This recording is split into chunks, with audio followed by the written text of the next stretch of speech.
Diğer Müslümanları da düşünelim camiye gelen yeterli kardeşim, yeter. Allah abicim afiyet olsun. Ayasofya için ikramımızdır. Ayasofya ikramıdır abi. Ayasofya'nın açılışıdır. Allah razı olsun. Allah Cumhurbaşkanımızdan razı olsun. Ayasofya'yı açtığı için darısı Mescid-i Aksa'nın başına. Amin. Ümmete hayırlı olsun. Amin inşallah. Ayasofya ikramıdır. Buyurun. Sırada Mescid-i Aksa var inşallah. İnşallah. İnşallah. Allah abicim afiyet olsun. Ayasofya için ikramımızdır. Ayasofya ikramıdır. Buyurun. Allah razı olsun. Allah Cumhurbaşkanımızdan razı olsun. Ayasofya'yı açtığı için darısı Mescid-i Aksa'nın başına. Darısı Mescid-i Aksa'nın başına. Tekbir! Ayasofya ikramıdır. Buyurun. Sırada Mescid-i Aksa var inşallah. İnşallah. İnşallah. Ayasofya Fatih Sultan Mehmet Han'ın emaneti olarak bize vermiştir. 500 yıl boyunca İslam ümmetine cami olarak hizmet etmiştir Ayasofya'mız. Tabi Cumhuriyet dönemiyle birlikte Ayasofya zincirlere vuruldu maalesef ve Ayasofya ciddi zulüm gördü. Bu zulmü ortadan kaldıracak kişi gerçekten Sayın Cumhurbaşkanımız ümmete, insanlığa bahtiyar olarak geçmiştir. Ayasofya tümüyle cami olarak hizmet etmiş bir müessesedir. İşte biliyorsunuz ki bizim insanlarımızın dilinde pelesenk olarak zincirler kırılacak, Ayasofya açılacak diye bir tabir var.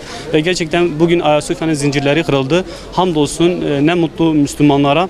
Tabii bugün eğer ki bu mutlu ve güzel günümüzde İslam aleminden Mısır'ından Filistin'ine, Yemen'ine kadar, Asya'ya kadar bütün Müslümanlar kurban kesip ve güçlü bir şekilde bunu kutluyorsa demek ki bu güzel bir adım ve bu adım takdir edilmesi gerekiyor. Yok diğer tarafa baktığımız vakit eğer ki Siyonist İsrail ve Büyük Şeytan Amerika ve diğer piyonlar bundan gerçekten hoşnut olmamışsa demek ki bu adımın takdir edilmesi gerekiyor ve desteklenmesi gerekiyor.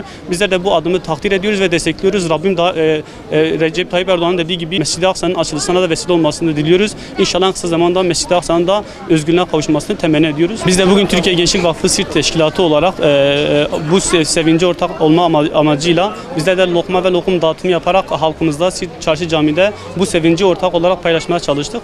Ne mutlu Müslümanlara diyor. Gerçekten Ayasofya'nın açılması Müslüman olarak gerçekten Müslüman ümmeti olarak çok mutluyuz. Darısı Mescid-i Aksa'ya özgürlüğe kavuşması temenni ediyoruz. Bugün 24 Temmuz Ayasofya'mızın açılış günü.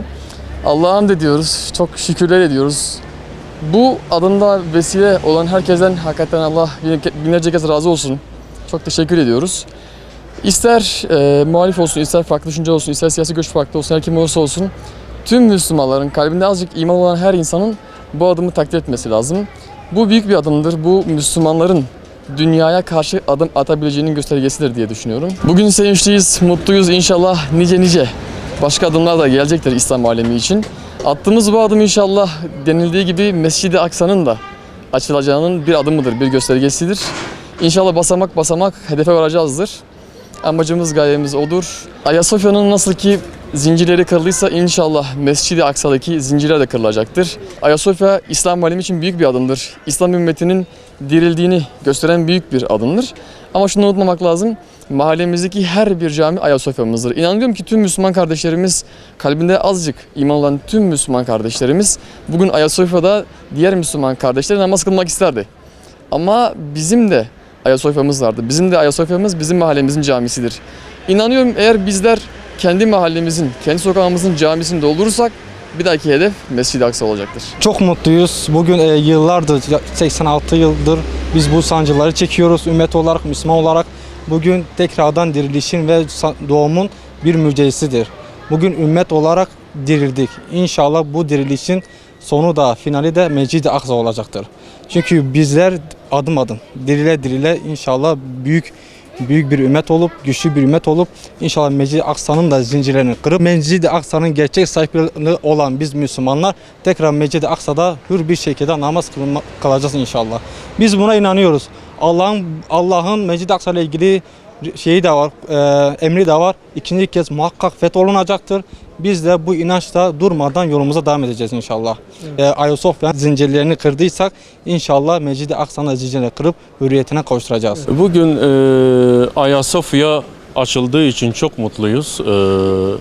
Erbakan hocamızın dediği gibi hakkın batıla galebesidir Ayasofya'nın açılması. Bu anlamda yani Ayasofya, Kudüs, Kabe birbiriyle bağlantılı köprü görevi görmektedir. Hamdolsun bugün Ayasofya ibadete açıldı.